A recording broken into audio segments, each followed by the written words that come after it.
The gun was already out of the holster before Silas Collier even registered what his hands were doing. His elder son, Cody, 14 years old and white as bleached cotton, stood in the middle of the dusty street in front of the Redemption Creek Sheriff's office with his fists balled at his sides, and his jaw set at an angle that looked so much like his dead mother that Silas felt a physical blow somewhere behind his sternum. Beside Cody stood his younger brother, Eli, 12, with tears tracking clean lines down his dirty cheeks and his bottom lip trembling with the specific wobble of a boy who has decided he absolutely will not cry any further, no matter the cost to his internal organs. Between the two boys and the door of the sheriff's office stood three men who had no business being in Redemption Creek, Texas, in the autumn of 1882, and yet here they were, large as life and twice as ugly, with Deputy Harlan Oakes grinning behind them like he had just won something precious. The man in the center, a heavy-set figure with a marshal's badge that Silas recognized from Abilene, opened his mouth and said the words that had been hanging over Silas's head for 2 years like a sword on a fraying thread. "Silas Collier, you are under warrant for the murder of one Franklin Marsh in Abilene, Kansas, the 14th of September, 1880. Come peaceful or do not come peaceful, but you are coming." Everything Silas had built in 2 years, the ranch, the water rights, the small, hard-won life that was supposed to keep Cody and Eli safe, supposed to give them something their mother would have recognized as a future worth dying for, all of it narrowing to the barrel of his own revolver and the 3 feet of September dust between him and a noose. Cody turned and looked at his father with eyes that held something far too old for 14. "Pa," he said, and his voice was steady in a way that broke Silas entirely, "Miss Georgia is watching from the mercantile window." That was the moment Silas Collier lowered the gun. Not for the marshal, not for the deputy, not even for himself. He lowered it because Georgia Alden was watching from the mercantile window, and he could not afford to be the man she had begun to suspect he might not be. 2 months earlier, Silas had not known Georgia Alden existed. 2 months earlier, his life had been a manageable kind of bleak. He woke before dawn, worked the cattle until his hands cracked and bled, fed the boys whatever he could put together from the smokehouse and the kitchen garden, put them to bed, and stared at the dark ceiling of the bedroom he had once shared with Martha until sleep took him, which it never did before midnight. This was the shape of his life, and he had made his peace with it. The people of Redemption Creek had not entirely made their peace with him. He was not an easy man. He knew this. Martha had known it too and had loved him anyway, which was perhaps the single greatest act of blind courage he had ever witnessed in another human being. The town tolerated him because he had water rights to the creek that fed half the grazing land in the county, because his word was good in a business dealing, and because they were quietly, collectively afraid of him in the way that people are afraid of a large dog that has never bitten anyone but looks absolutely capable of it. The boys were a different matter. The town loved the boys. Eli had a disposition like warm bread, open and giving and faintly sweet, and even Cody, who had inherited his father's silences, was known to every grandmother in town as the boy who carried their flour without being asked. People stopped Silas in the street specifically to tell him his boys were the finest thing about him, which was both a compliment and a fairly clear statement of where he stood in their estimation. He did not resent this. It was accurate. Georgia Alden arrived on the Wednesday stage in the first week of August 1882, and Silas would have missed her entirely if Eli had not dragged him to town for a new bridle on the exact day she stepped off the coach. He saw her before he saw her face. He saw the way she stood. Most people who stepped off the Redemption Creek stage after 6 hours of hard road did one of two things. They crumpled with relief, or they looked around in barely disguised horror at what passed for a settlement in the Texas Hill Country. Georgia Alden stepped down from that coach, straightened her spine to its full height, looked at the main street of Redemption Creek with an expression of absolute frank assessment, and then nodded to herself, as though she had come to a decision she intended to honor. He found out the rest over the next 3 days through a combination of Eli's complete inability to keep a secret and the mercantile's function as the primary distribution network for all information in a 40-mile radius.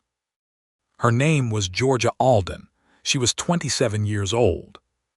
She was from Atlanta originally, which had been burning rubble when she was a small child, and she had spent the intervening years moving steadily westward, following an older brother who had died of a fever in San Antonio before she could reach him. She had come to Redemption Creek because she had a letter of introduction to Harriet Foss, who ran the town's only school, and because Georgia Alden had been a schoolteacher in 3 previous towns and intended to be one here. She had no family left. She had a small brown leather trunk, a canvas bag, and a set of opinions about the education of children that Harriet Foss described to anyone who would listen as modern, concerning, and probably exactly what these children need. Silas did not seek her out. He had no intention of seeking her out. He was a man with a hidden past, 2 boys to raise, a cattle operation that ran on thin margins and thinner luck, and a secret that could hang him. He was, by any reasonable measure, the last man on earth who should be allowing himself to think about a woman with dark hair and a straight spine who looked at broken things with a considering eye instead of a dismissive one. He made it 11 days before the situation removed the choice from him. Eli came home from his first week of school in Miss Alden's class and announced over supper that Miss Alden had said history was the story of people making choices, and that the most important thing a person could do was understand why other people made the choices they did. He then looked at his father with the specific expression of a 12-year-old who has found a lever and is testing its strength. She said even people who do things that look bad might have reasons, Eli said. Eat your beans, Silas said. She said the same thing the next day, Cody said from behind his apparent indifference. Something about context and judgment. She sounds like trouble, Silas said. She sounds like Mama, Eli said quietly, and then went back to his beans, and the silence at the table changed from the ordinary kind to the kind with weight in it. 3 days later, a Thursday evening, Silas was in the paddock behind the barn trying to convince a mare with a stone bruise that he was not her enemy, which was taking considerably longer than he had hoped, when he heard the gate latch behind him and turned to find Georgia Alden standing at the paddock fence in a blue-gray dress that was already showing the red dust of the road. Holding a book against her chest and looking at him with the same frank assessment she had turned on the main street of Redemption Creek the day she arrived. "Mr. Collier," she said. "Miss Alden," he said. "I hope I am not interrupting." "You are," he said, "but the mare won't admit she needs the help regardless, so it makes no practical difference." She looked at the mare for a moment. "Stone bruise," he blinked. "Yes. My father raised horses in Georgia before the war. Front left, front right." She set the book on the fence post, unlatched the gate before he could tell her not to, walked into the paddock in her good dress, and approached the mare from the left side, speaking quietly, not to the horse exactly but in the vicinity of the horse, a low continuous murmur that was not quite words and not quite song. The mare turned her head. Her ears relaxed. Silas stood very still and tried to remember what he had been about to say. Georgia ran her hand along the mare's neck, moved slowly to the shoulder, crouched and ran 2 fingers down the leg in a practiced motion that told him she knew exactly what she was looking at. She stood. "She'll heal," Georgia said. "Keep her off hard ground for a week and pack the hoof with clay from the creek bank. The red clay, not the gray." "I know," he said. "I'm sure you do," she said without any edge in it. "I came about Eli." Silas felt the familiar tightening. What has he done? Nothing wrong. He is the finest student I have had in 6 years of teaching.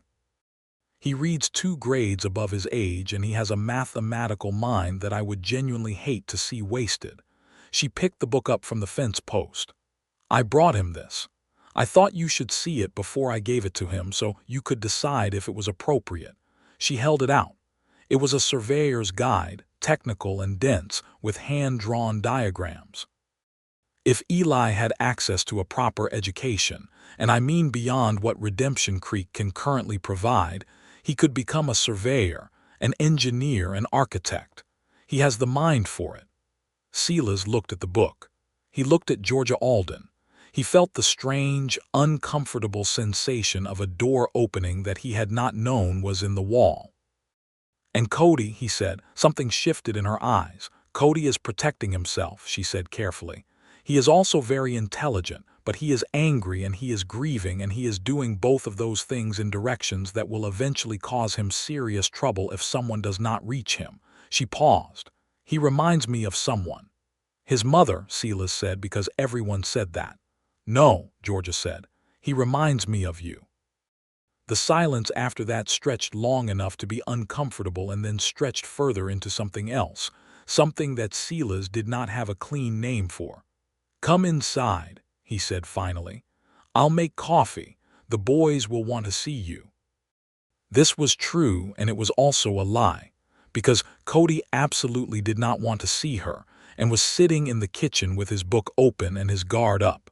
And Eli had not even seen her arrive yet, and was behind the barn with the chickens.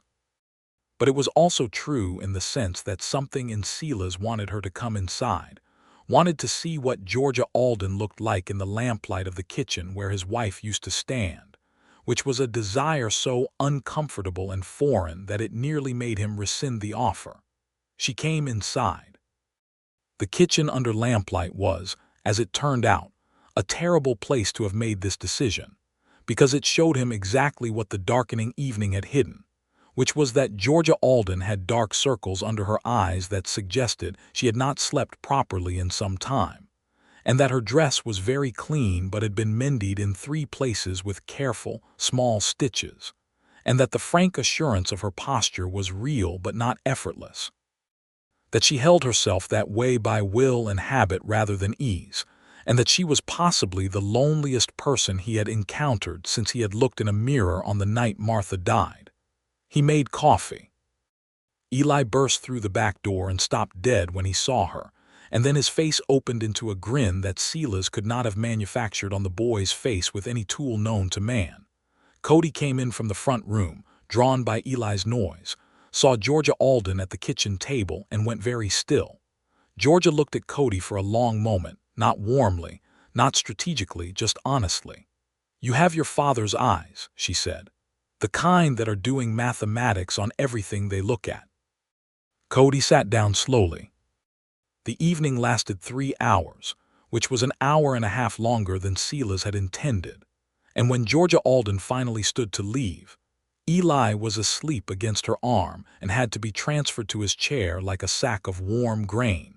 And Cody was telling her about the creek and the old Spanish land grant, and the water rights question in a tone of voice that Silas had not heard the boy use since before Martha died, which was the tone of someone who believed the person they were talking to was actually interested. Silas walked her to the gate. The night was large and clear, the way Texas nights were large and clear, with a sky so full of stars it seemed impractical. "Thank you for coming," he said. "Thank you for the coffee," she said. There was a pause, and in the pause was everything that was still a secret: his dark past, the warrant in Abilene, the night in 1880 that he had not spoken of to another living soul since it happened.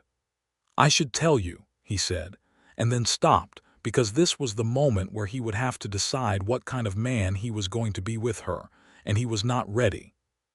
"You should," she agreed, as though she already knew there was something to tell which he found profoundly unsettling. "But not tonight." She walked away down the road toward town, and Silas stood at the gate for a long time looking at the dark after her. Over the following 6 weeks, Georgia Alden became a frequency in his life, the way a heartbeat was a frequency, something that was not remarkable until it was absent.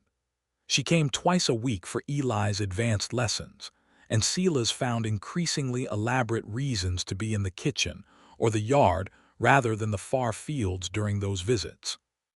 Eli's reading advanced by a visible month every week.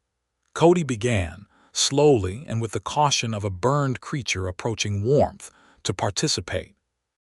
Georgia brought Cody maps, old ones, surveyor's maps of the Texas territory, and they spread them on the kitchen table, and she talked about the Spanish land grants and the Republic of Texas, and the ways in which the legal history of land ownership in this part of the country was a secret battlefield with fortunes and futures as the stakes. Cody was fascinated.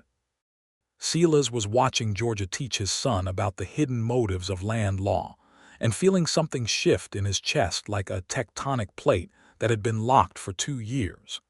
He began to learn things about her in small pieces, the way you learn a complicated landscape.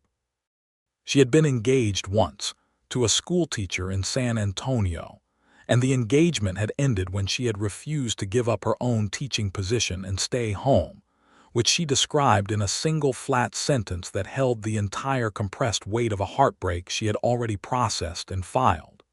She had 3 books she considered foundational to human civilization, and she was willing to argue about this with considerable fire.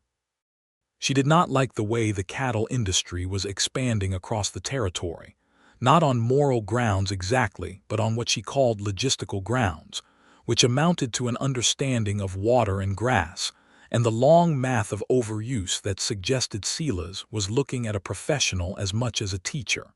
She drank coffee black. She rode adequately and would have ridden better with practice. She was afraid of the dark in a way she did not speak of directly, but that Silas noticed because he noticed things.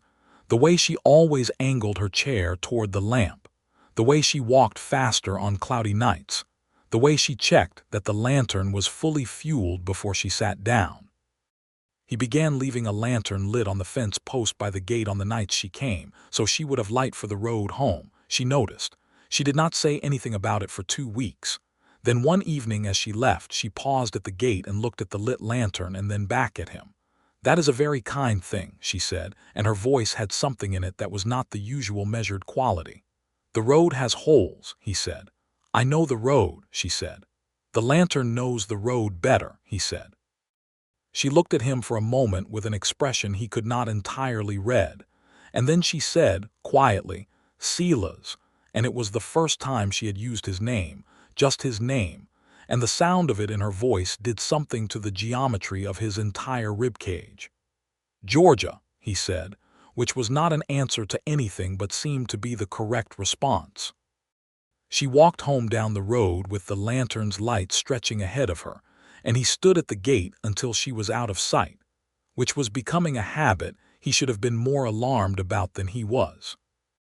It was Eli who said it first, because Eli was constitutionally incapable of leaving things unspoken once he had thought them clearly. "Pa," Eli said one morning over breakfast, "do you like Miss Alden?" "She is a fine teacher," Silas said. "That is not what I asked," Eli said patiently. "Cody said she looks at you like you are a map she is trying to read." Silas looked at Cody, who kept his eyes on his plate with the intensity of a person who has said something privately and is experiencing consequences. "Cody should keep his observations to himself," Silas said. "He told me privately," Eli said, "but privately to me is not very private, you know that." Silas drank his coffee. "She is coming on Thursday," Eli said. "I am aware," Silas said. "You always check that the sitting room is clean on Thursday," Eli said. Silas set down the coffee cup with more care than the situation required and looked at his younger son. Eli looked back at him with enormous innocence. "Your eggs are getting cold," Silas said. The Thursday visit was different in ways Silas could not have precisely itemized and yet felt with complete clarity. Georgia arrived a few minutes earlier than usual, with a new book for Eli and a surveyor's document she had ordered from the county seat for Cody, and she sat at the kitchen table, and the lesson proceeded as it always did. But there was a quality to the air in the room that had not been there before, something atmospheric and significant, like the pressure shift before a storm. After Eli fell into his book and Cody took his document to the front room, Georgia set her coffee cup down and looked at Silas directly. "You were going to tell me something," she said. "The night at the gate. You started and stopped. He had known this conversation was coming. He had been aware of its approach the way you were aware of a wolf circling in the dark, the sense of something intelligent and patient working its way toward you. Yes, he said. You do not have to, she said, and her voice was careful in a way that told him she was afraid of what he might say. I think I do, he said, because I think you deserve to know who is in your kitchen twice a week. And because Cody and Eli have begun to trust you, and they cannot afford to lose another person they trust without warning. Georgia was very still. I did not murder Franklin Marsh, Silas said. I need you to know that before I tell you anything else. Whatever you decide after, I need that to be on the record between us. Tell me, she said. He told her. In the autumn of 1880, Silas had been running a small horse operation north of Abilene. Martha was 4 months dead of the fever that had swept through that summer, and Silas was in the specific kind of fury that grief becomes when there is no one to blame and no direction to aim it.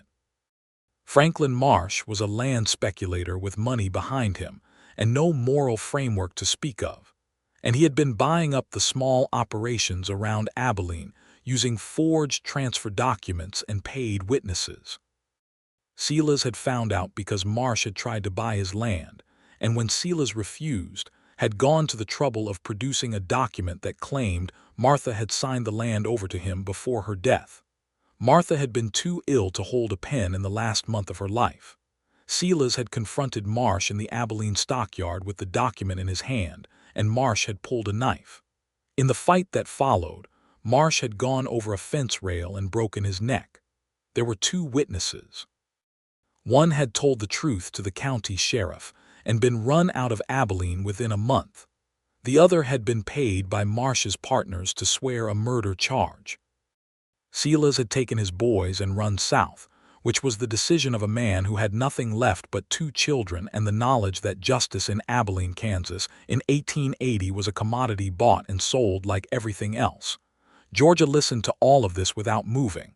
When he finished, the kitchen was very quiet except for the sound of Eli turning a page in the front room and the distant sound of cattle. The witness, Georgia said. The one who told the truth. Do you know where he is? Last I heard Laramie, Silas said. Man named Devereaux, Thomas Devereaux. Georgia nodded slowly. And the documents, the forged transfer. I have it, Silas said. The one Marsh tried to use, I kept it. That is evidence, Georgia said. It is 2-year-old evidence in a case with a purchased warrant, Silas said. Georgia looked at him for a long moment with the expression she wore when she was doing the mathematics on something, working through the angles. People in dark situations, she said finally, sometimes stay in them because they have accepted the terms of the darkness as the only reality available. My experience has been that the terms are not always as fixed as they appear. That sounds like something you say to your students, he said. It is, she agreed. It also happens to be true. There was a silence that was different from the earlier silences, warmer and more fragile, the kind of silence in which something is being built that neither person has agreed to build but both people are building anyway. I should not have told you any of this, he said. If the warrant finds me, knowing any of this puts you in a position. I was already in a position, she said, simply and without drama, and the directness of it hit him somewhere in the chest. I have been in a position since the first Thursday. You are a man raising 2 boys alone with a grief you have not finished, and a secret that is eating through your walls. I could see that from the kitchen table. The question is not whether I am in a position. The question is what we do about the position. We, he said. Unless you object to the word, she said, and her voice was very steady, but her hands around the coffee cup were not entirely. He looked at her hands. He looked at her face. He thought about the lantern on the fence post, and the mare in the paddock and Cody talking about land grants in a voice that sounded like a boy who believed in a future, and he felt the tectonic plate in his chest shift again, decisively, into a new position. I do not object to the word, he said. The morning that the warrant came to Redemption Creek, Silas had been warned by a rider from the north a full day in advance. which was enough time to do nothing useful and enough time to understand the full dimension of what he was facing.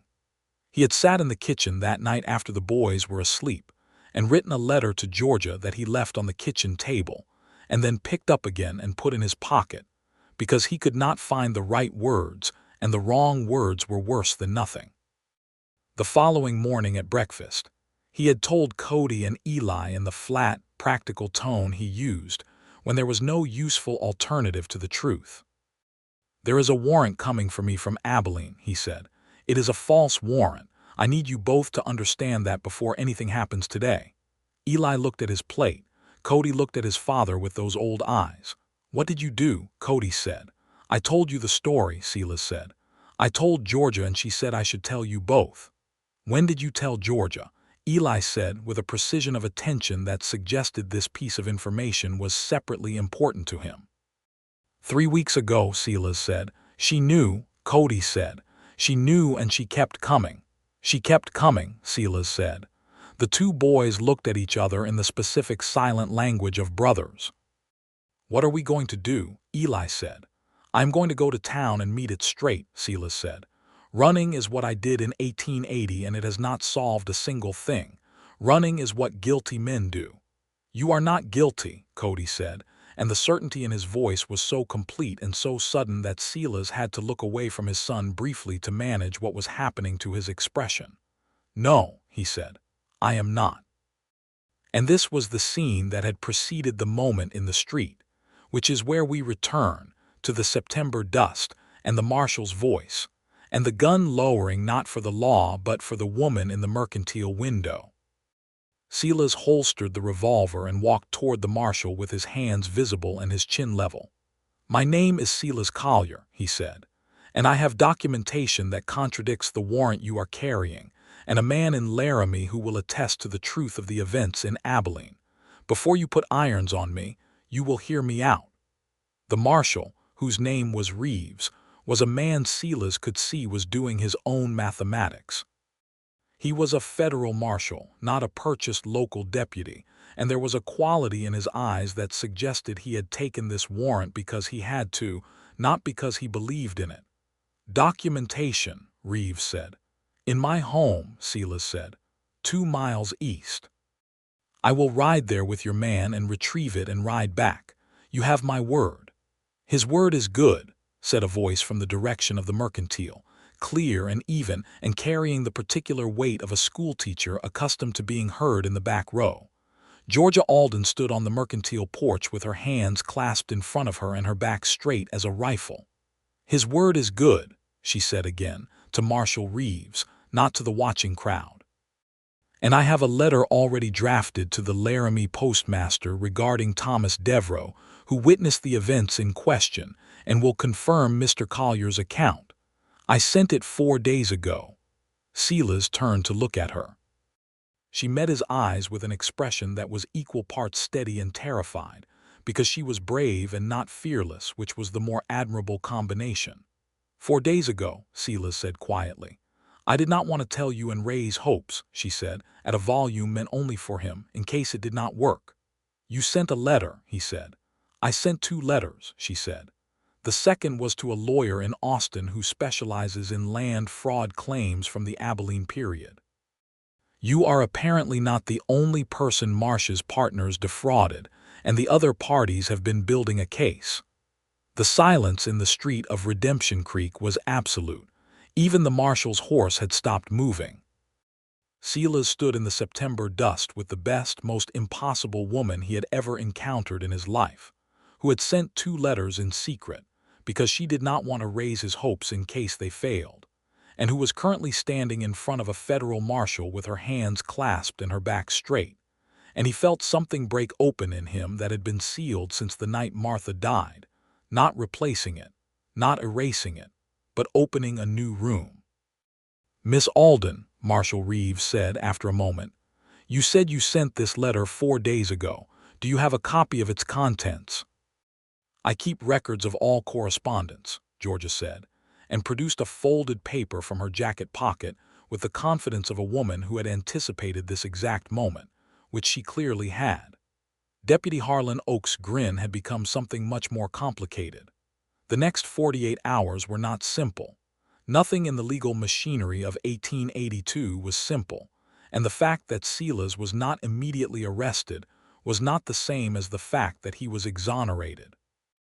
Reeves took the documentation and the copy of Georgia's letter and agreed to hold the warrant while the Laramie inquiry was sent.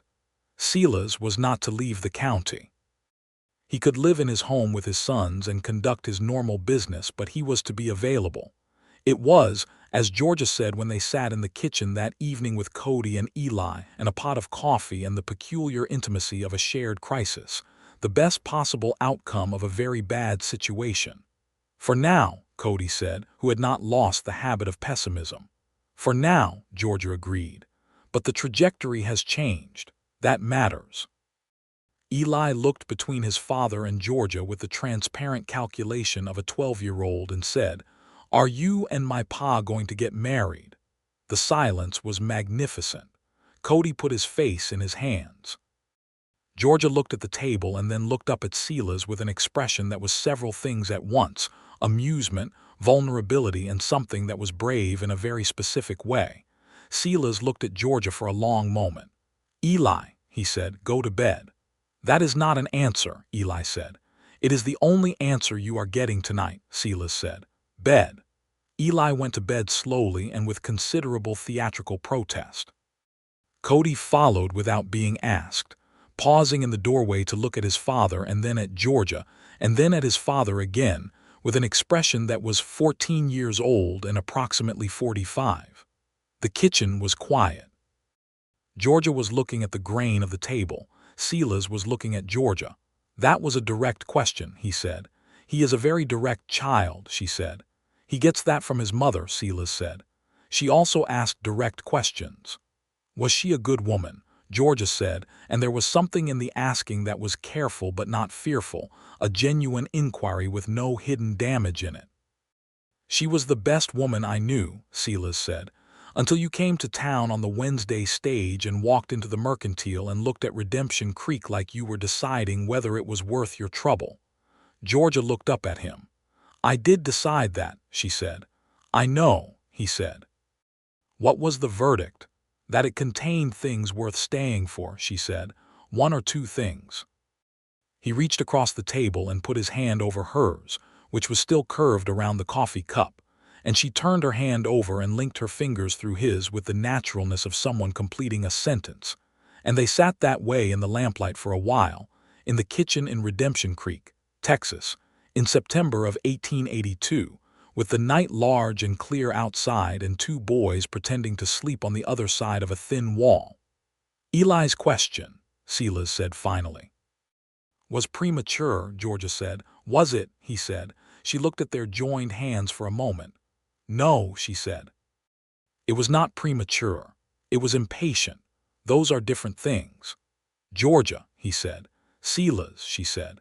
"I am a man with a warrant over his head and a cattle operation that is solvent only in good years and two boys who are the best of me and the least manageable part of my life. I have a dark past that is not actually dark in the way the warrant suggests, but that is going to be complicated and public before it is resolved.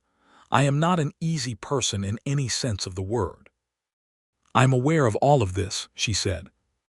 "I am also," he said, and then he stopped and made himself say it plainly because Georgia Alden operated in the plane and he was learning to speak that language.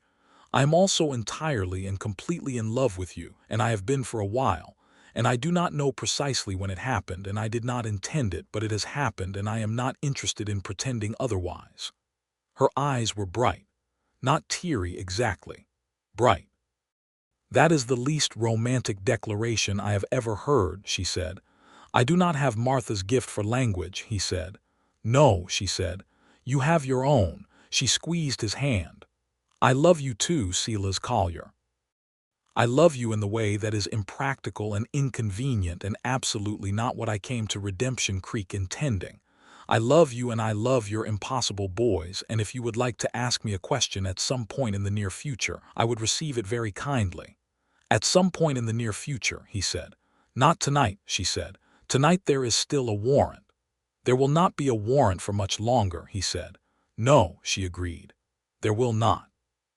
He walked her to the gate that night with the lantern, and this time when she paused at the gate, she turned, and he closed the distance between them and kissed her with the particular careful intention of a man who understood exactly what he was doing and had decided it was the most important thing he had done in 2 years.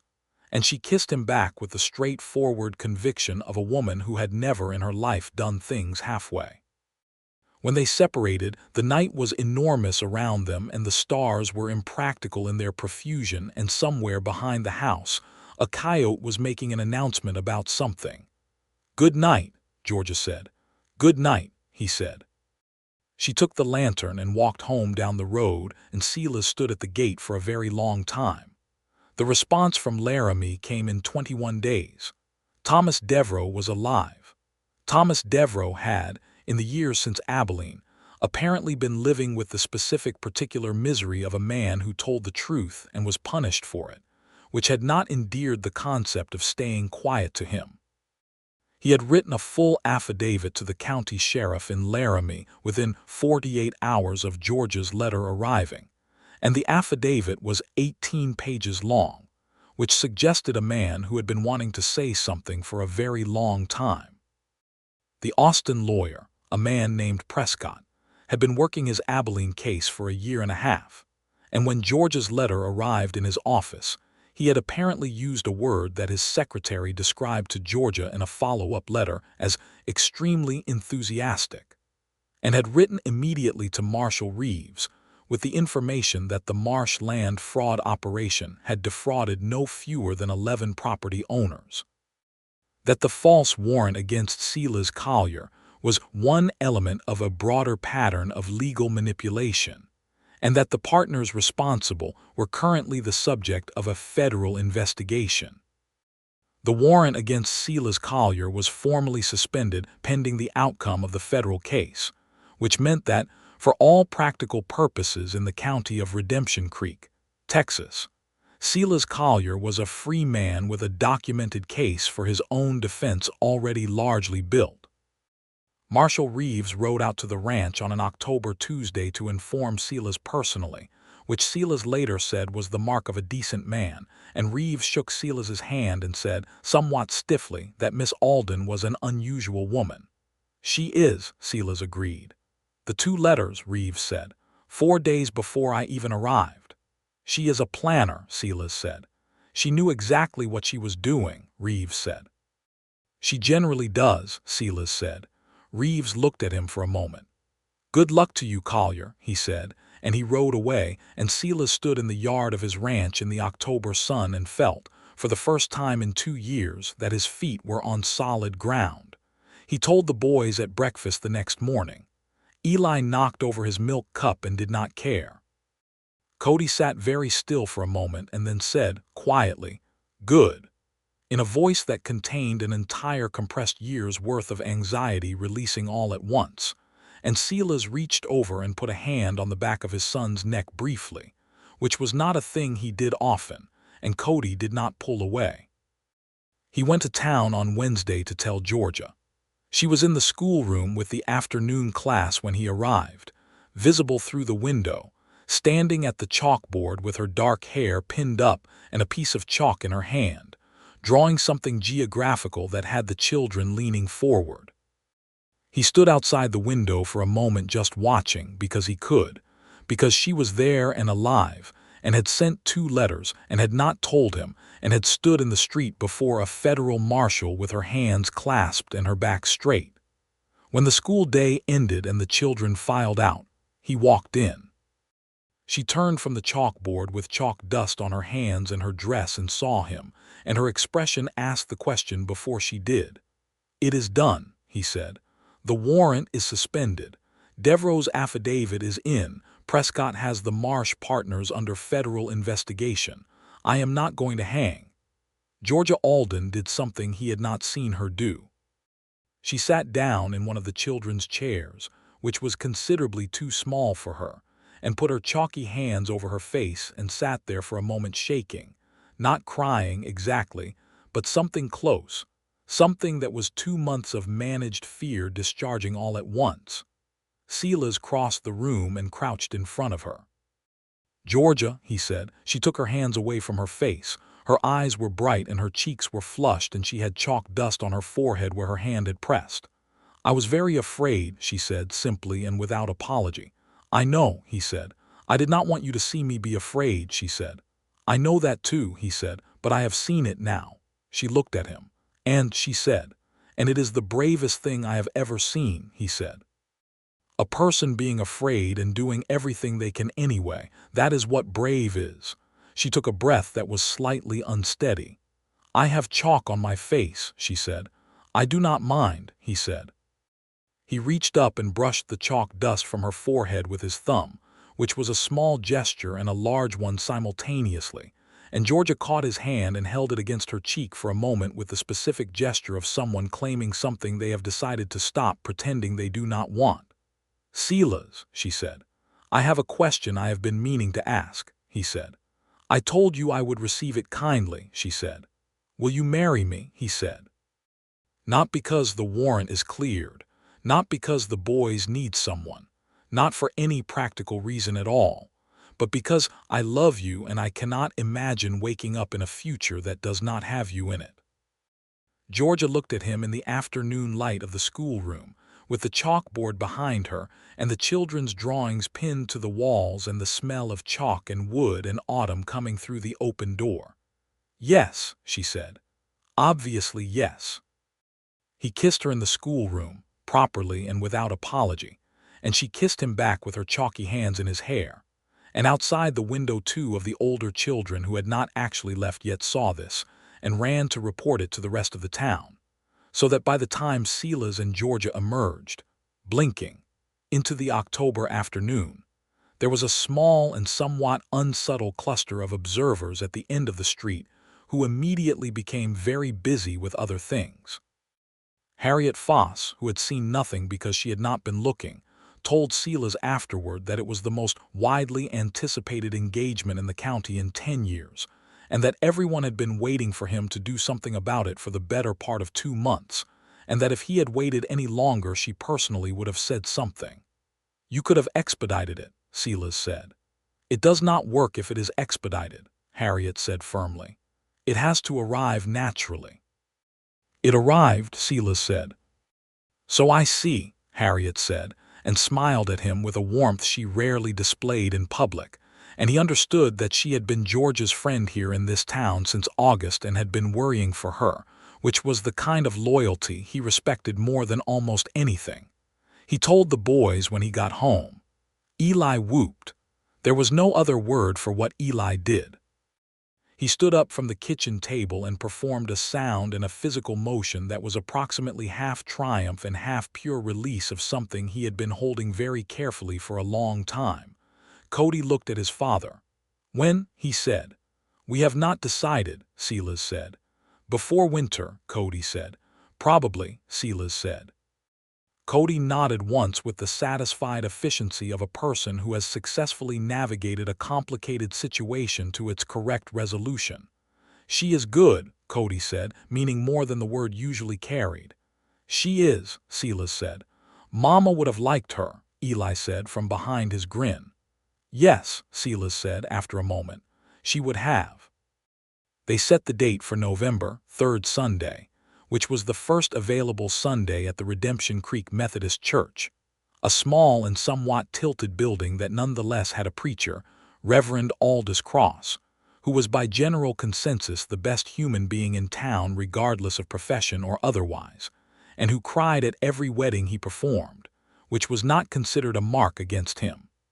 The week before the wedding, the situation arose regarding the church attendance of Silas's sons. Sunday mornings had not been a religious occasion at the Collier ranch since Martha died. Silas was not a man who had quarreled with God exactly, but he had arrived at a private understanding that his relationship with the church was suspended pending further evidence, which had resulted in 2 years of Sunday mornings spent on ranch work while Reverend Cross preached to an empty Collier pew. The boys had their own reasons. Cody's were architectural.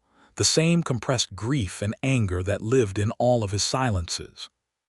Eli's were social, the particular reluctance of a 12-year-old boy for whom sitting still for an hour represented an almost physical suffering.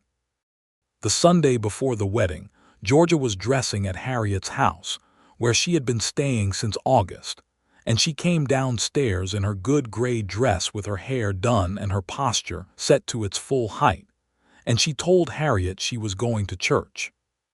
The news traveled from Harriet's front porch to the general circulation of Redemption Creek, in approximately the time it takes a piece of information to travel when there is nothing to slow it down, and it arrived at the Collier ranch through the medium of Eli's friend Marcus, who had been riding past and stopped to say that Miss Georgia was going to church this morning, and she looked fine as anything, and Marcus relayed this information to Eli across the paddock fence before continuing on his way. Eli went inside. 5 minutes later, Cody went inside.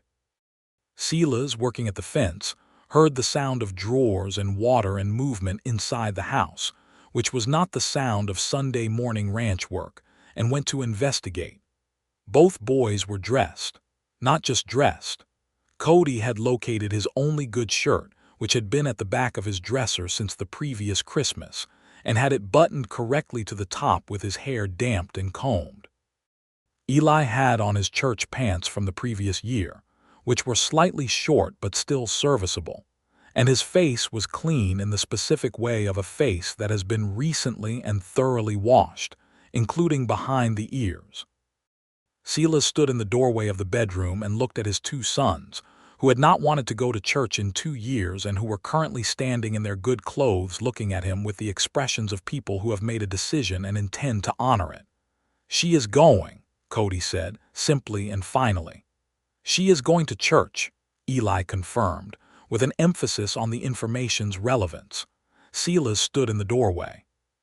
He looked at his sons, dressed and upright and watching him, and he understood with the complete clarity of a man who has been given more than he deserved that Georgia Alden had done in 2 months what 2 years had not, which was give his boys back the thread of continuity with the world.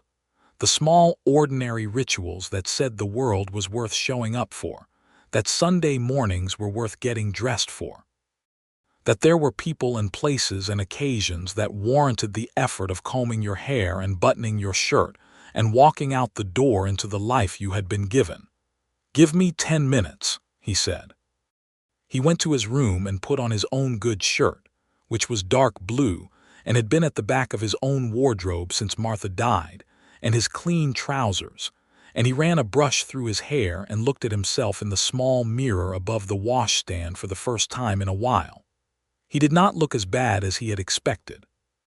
They rode to town, all three, and Georgia was already on the church steps talking to Harriet Foss when they arrived, and when she saw the three of them ride up in their good clothes, her expression went through several things very quickly before settling into a softness that Silas was going to carry with him for the rest of his life. Cody tied the horses.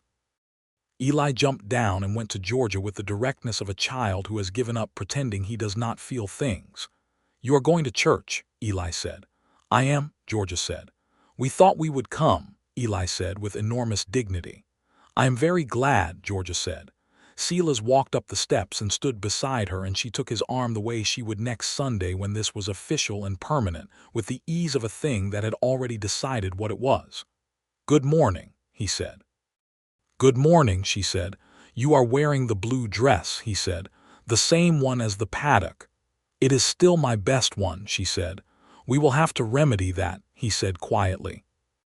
"After the wedding," she said, which was a reference to the fact that the wedding dress she and Harriet had been working on for 3 weeks was nearly finished, and was, by Harriet's description, entirely adequate for a woman who deserved something considerably more spectacular. They went into the church together, all 4 of them, and sat in the Collier pew, which had been empty for 2 years and was now full. Reverend Cross, standing at the front, saw them and paused for the briefest possible moment, and Silas thought he saw the man's eyes get suspiciously bright before he collected himself and began the opening prayer. The wedding was on the third Sunday of November 1882, as planned, in the Methodist Church in Redemption Creek, Texas, in front of what appeared to be the majority of the county's population, because the news of Silas Collier getting married was apparently an event of sufficient regional significance to draw attendance from several surrounding areas. Georgia walked to the front of the church with Harriet Foss beside her, because there was no one else to give her away, and Georgia had decided, with characteristic directness, that she did not need to be given to anyone. She was arriving of her own volition, and that was the appropriate representation of the situation. The dress was ivory, not quite white, with small buttons down the back and lace at the collar, and wrists that Harriet had produced from somewhere with the air of a woman who has been waiting for an occasion worthy of it. George's hair was down, which surprised several people who had only ever seen it pinned, and it was long and dark, and she wore it with a small ivory ribbon, and she looked like what she was, which was a woman who had come a very long way and arrived somewhere she intended to stay. Silas stood at the front in the dark blue shirt and his best coat, which he had cleaned specifically, with Cody and Eli beside him, and when Georgia walked up the aisle, he did not have a single thought available except the one that said, "Here is the person." Reverend Cross married them with evident joy and his predictable tears, and Georgia said her vows in a clear, steady voice, and Silas said his with the careful weight of a man who understood that words meant things and meant to honor them absolutely. And when Reverend Cross pronounced them man and wife, Eli let out a sound that was somewhere between applause and general celebration, and Cody put his face in his hands for the second time in this story. But this time, he was smiling into them. Silas kissed Georgia in front of the entire county, and the county made its opinions known with volume and warmth. The winter that followed was the best winter Silas could remember. This was not because it was easy. The ranch work in winter was what it always was, which was relentless and cold and wearing, and the legal proceedings in Abilene were not yet fully resolved, which meant there was still the background presence of that unfinished business. The house was small and the boys were active, and Georgia was adjusting to life on a working ranch after years of town living, and there were adjustments to be made on all sides. But the house was warm in a way it had not been, and not only because Georgia had, within the first week, organized the kitchen in a way that apparently made everything more efficient, which Silas had not thought was possible and was apparently very much possible. She had opinions about everything and expressed them without hesitation, and listened to counter-opinions with genuine interest. And the kitchen table at mealtimes became a place where things were said and heard and argued about in the good way, the way that means people are present with each other. Cody unbuttoned himself by degrees, the way a very careful person opens a door that has been jammed, checking each step before committing to it. He and Georgia had a specific kind of partnership, partly intellectual, partly adversarial in the productive sense, built around the maps and the legal history and the land questions that she had initially used as the key to his attention. He was going to be a formidable man, and Georgia was helping him understand how to use what he was in ways that would serve him and not simply contain him. Eli flourished in the way that Eli did everything, which was with his whole self and no concern for appearances. He was formally 2 grades ahead in everything Georgia tested him on, and she had written to a college preparatory school in San Antonio on his behalf with the seriousness of a person making a long-term investment.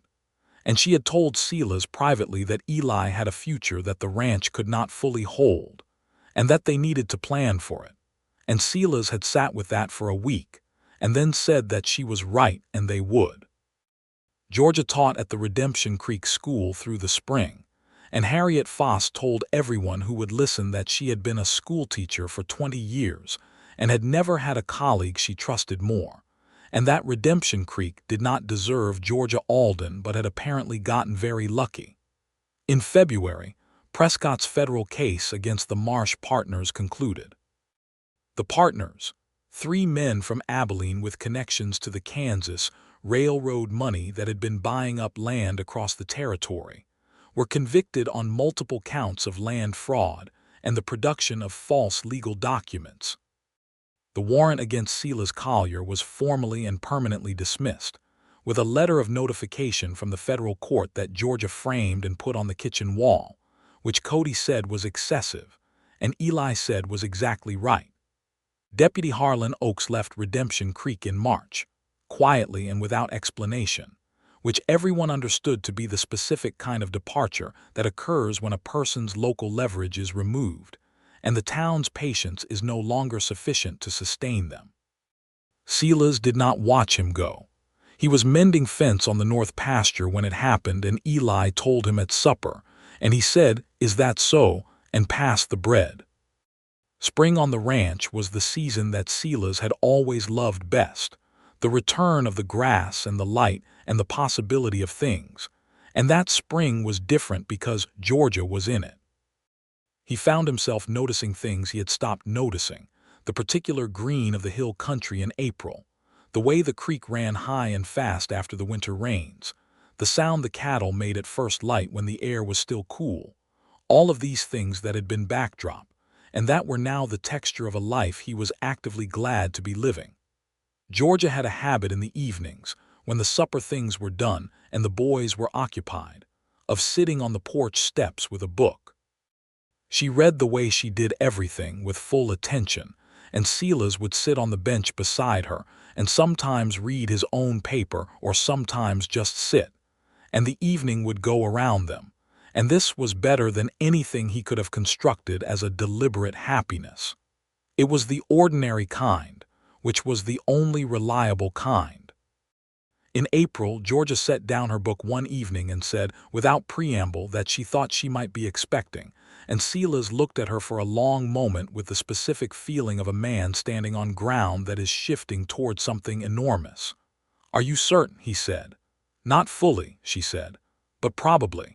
He reached over and took her hand. "Are you frightened?" he said, because the memory of Martha was there, the fever, the speed of it, and he knew Georgia knew this about him. "A little," she said honestly, "but I have Harriet, and Mrs. Kellum is a capable midwife, and fear is not a reason to not want things." She looked at him. "I want this." "So do I," he said. He sat with his wife on the porch steps in the April evening with her hand in his and the hill country spread out before them, green and patient and immense. "Eli will be unbearable," he said. "Eli will be magnificent," she said. "He has been waiting for someone younger than himself since the day I met him. He will take this very seriously." "Cody," Silas said. "Cody will pretend he is neutral for about 2 weeks, and then he will become a completely devoted older brother without admitting that is what has happened," Georgia said. Silas laughed, which was still a thing that surprised him slightly when it occurred, the physical fact of it uncomplicated and present. "You know my sons," he said. "I love your sons," she said. "They are the most interesting people I have met in Texas after their father." "Interesting," he said. "Challenging, brilliant, maddening, and entirely worth it," she said. "Same for all 3 of you." He kissed her in the April evening on the porch steps, and she kissed him back with the wholeness of a woman who had no leftover fear to manage, and the evening settled around them like something permanent. Eli was indeed unbearable and magnificent. He announced that he was going to be the best older brother in the history of Texas, in a tone that left no room for debate, and proceeded to spend 3 weeks building a small wooden cradle in the barn with tools he asked Silas to supervise, and a level of care that would have been appropriate for a much larger project. The cradle was not perfect. One side was slightly lower than the other, and one joint was not as tight as it should have been, but it was built with love so visible it had a presence, and Georgia put her hand on it when Eli showed her, and said it was the finest piece of furniture she had ever seen, which made Eli look away with his jaw working in a way that meant he was managing something larger than he wanted to show.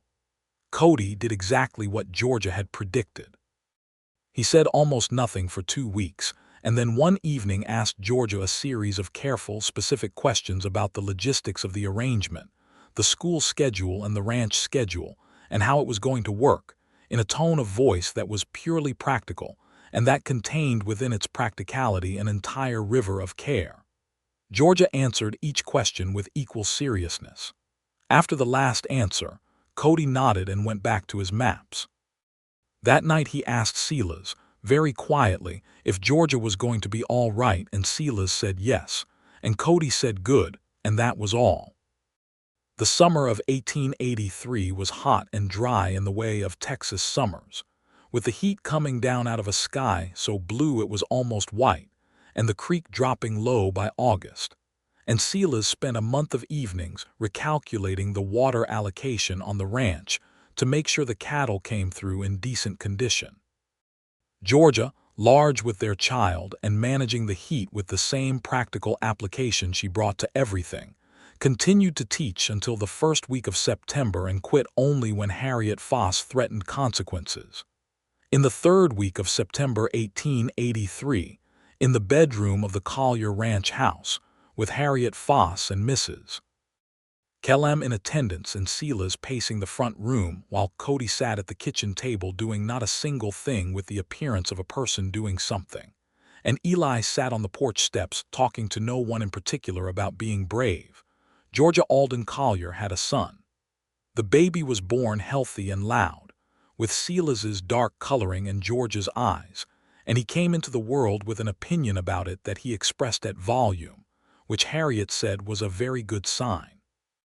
Silas was called in and sat beside Georgia, who was tired in the deep and solid way of a woman who has done an enormous thing and knows it, and she put their son in his arms, and he held the child with the practiced ease of a man who had done this before and the new terror of a man for whom it was entirely new, because the last time was before the darkness and this time was after, and it was the same miracle and an entirely different one. "What do we name him?" Georgia said. "You should choose," he said. "I want us both to choose," she said. They named him William Thomas Collier, William for no particular person, simply because it was a name with weight and room to grow into it. Thomas for Thomas Devereux in Laramie, who had told the truth when it cost him everything, and whose affidavit had given their family back its future. Georgia had wanted this, and Silas had agreed with a feeling that was too specific to be called anything but right. Eli, when he was allowed in, sat beside Georgia on the bed and looked at his brother with an expression of such serious delight that everyone in the room had to look away briefly. "His name is William," Georgia told him. "I will call him Will," Eli said immediately. "That is between you and Will," Georgia said. Cody stood in the doorway for a moment, looking at the scene with the steady assessment of a person taking an inventory of something precious. Then he came in and looked at the baby and said, "He looks like Pa," and then looked at Georgia and said, "Well done," in a tone so sincerely respectful that Georgia laughed, and Harriet Foss made a sound in the corner that was not what anyone would call crying if they were being polite. The years that followed were the years that Silas Collier had not believed were available to him on that September day when he stood in the street with the gun and the warrant and the dark past pressing down. They were not perfect years. No years are perfect. There were hard winters and lean seasons, and the ongoing grind of ranch work, and the particular demands of a family that contained strong opinions in high density. There were nights when the grief for Martha surfaced in unexpected ways, for Silas, for the boys, and Silas and Georgia had learned to let it be present and real without letting it take up more space than it should. Georgia continued to teach, first at the Redemption Creek School, and then, when Harriet Foss retired, as the school's head teacher, a role she occupied with the same spine-straight directness she had brought to everything since the Wednesday stage.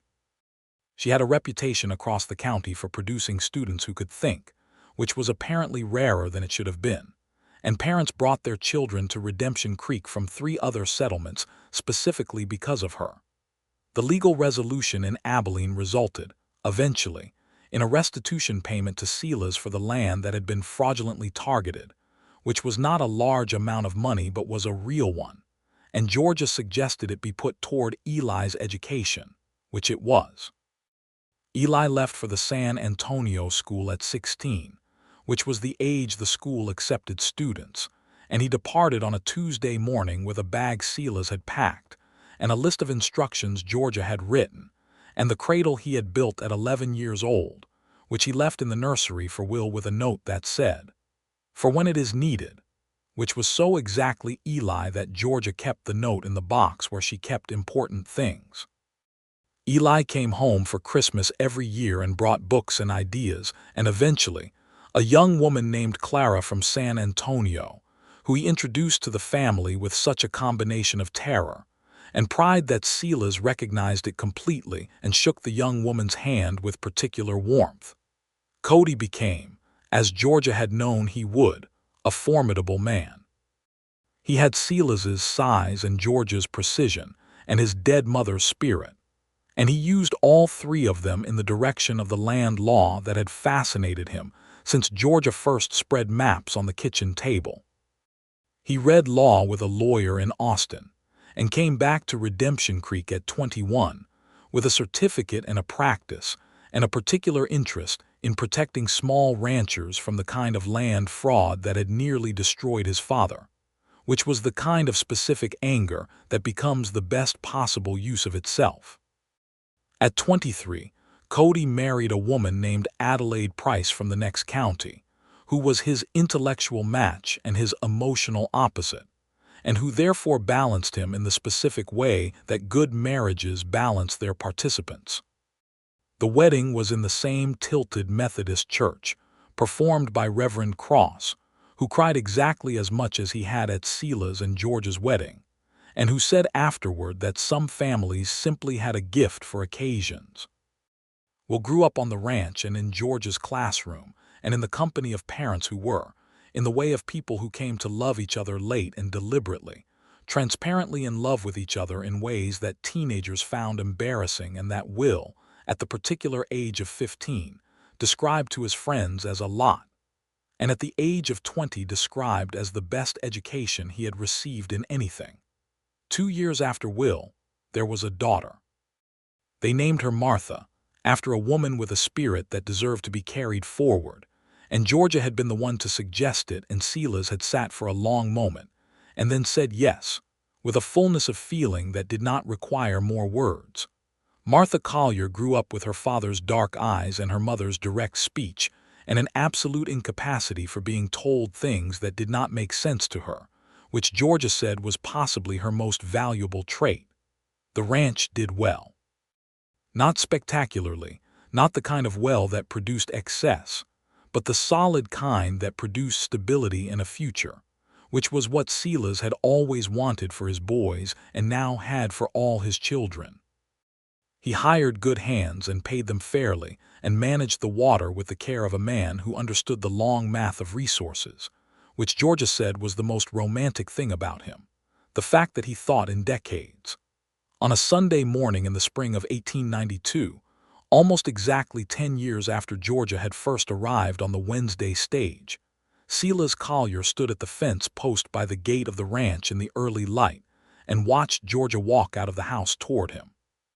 She had Will on her hip, because he was 4 and still preferred to be carried in the morning, and Martha beside her, 6 years old and already in her good dress, because Martha held the opinion that Sundays were for one's best efforts, and behind them Cody, home for the weekend from Austin with Adelaide, and Cody's son James, 3 years old and already displaying the family's characteristic combination of stubbornness and precision.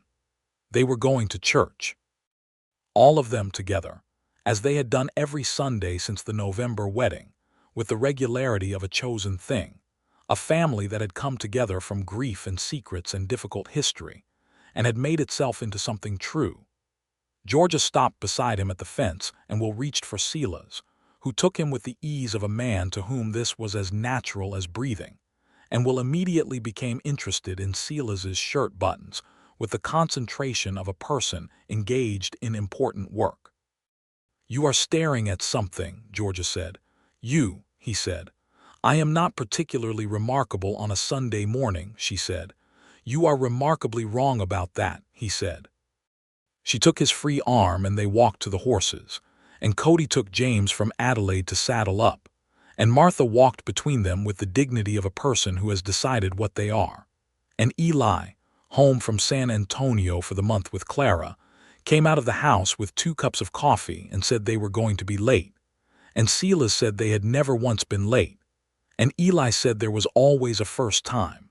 And Georgia said that both statements could be true simultaneously. And this exchange contained, in its entirety, the whole of who they were as a family. They rode to town in the spring morning, under a sky that was doing what the Texas sky did in April, which was being practically beautiful, and the church was already filling when they arrived. And Reverend Cross, who was 72 now and smaller than he used to be but no less present, held the door and greeted them each by name in the way of a man who has watched a family build itself from the ground up and considers this the primary evidence for whatever he believes in. Silas Collier sat in the pew with his wife on one side and his youngest in his arms, and looked at the family arranged around him, Cody with Adelaide and James, Eli with Clara. Martha pressed against Georgia's side with the specific warmth of a child who is exactly where she intends to be. And he thought about the man he had been on the September day when he stood in the dust with the gun, and the warrant and the hidden motive of a purchased justice bearing down on him. He thought about Georgia in the mercantile window. He thought about 2 boys who had not wanted to go to church until she said she was going, and then they both got dressed. He thought about dark past and dark rooms and the specific terror of being known, and the greater terror of being loved once you were, and how Georgia Alden had sent 2 letters before the marshal arrived, and had never, in all the time since, given him a single reason to believe that the knowing had changed the loving. Beside him, Georgia was reading the hymnal, her finger following the line, and without looking up she took his hand with the completeness of someone reaching for a thing that belongs to them, and Silas closed his hand around hers. Outside the tilted Methodist Church of Redemption Creek, Texas, the spring morning continued to be excessive in its beauty. Inside, Reverend Cross said his opening prayer. Will fell asleep against Silas's shoulder with the absolute trust of a child who has never had a reason to doubt the arms holding him. Martha leaned against Georgia and sang the opening hymn in her clear high voice, slightly ahead of the general congregation's tempo, which was characteristic. Silas did not sing. He never sang. He had told Georgia this on their first Sunday together, and she had said she did not mind. She had enough voice for both of them, which was true, and which was also a perfect description of the way their life worked, each of them carrying the things the other could not, which was the whole architecture of a good marriage. The winter they had feared would not stay. The warrant that had hung over Silas's head for 2 years was a paper on a courthouse wall in Abilene, marked dismissed, gathering dust. The dark past was a story they had told their children, factually and without shame, because secrets did not serve families and because the truth of it, that a man had defended himself and his children's future and run when the system failed him, was not a shameful story but a human one. Thomas Devereaux in Laramie received a letter every Christmas from the Collier family. He had written back the first year with obvious surprise and continued to write back every year since, a correspondence that had produced, over the decade, a picture of a man rebuilding his own life with the specific determination of someone who had found his footing late. Georgia had written to him directly at some point, which Silas had found out about when a letter addressed to her arrived from Laramie, and when he asked she said simply that she had wanted to thank him, that his telling the truth had mattered to more people than he knew. You wrote to Thomas Devereaux, Silas said. I did, she said. Georgia Alden Collier, he said. That is my name, she said. You manage more things quietly than any person I have ever known, he said. I manage the things that need managing, she said. It is efficient. He had kissed her in the kitchen with the morning light coming through the window, which was a thing he had done 1,000 times and intended to do 1,000 more, and she had kissed him back with the same straightforward conviction she had always brought to him. No diminishment, no distance, just the full and complete Georgia that she was. The service ended. Redemption Creek emerged into the April Sunday. The creek ran fast and clear at the edge of town, and the hill country was every shade of green that green could manage, and a family made of grief and courage, and 2 secret letters, and a stone-bruised mare and maps on a kitchen table, and a boy who had once been afraid of the dark, and a girl who still talked to horses, and a father who had lowered a gun because of a woman in a mercantile window, walked out into the spring morning together, whole and continuing. Carrying all of it forward into whatever was next, Silas looked at Georgia. She looked back at him. "Good service," she said. "Good Sunday," he said. "Good life," she said, simply and completely, the way she said everything that mattered. "Yes," he said, "that is the correct word for it." He took her hand and they walked out into the morning, his family around him, the light ahead of them, the future large and clear and entirely worth getting dressed for.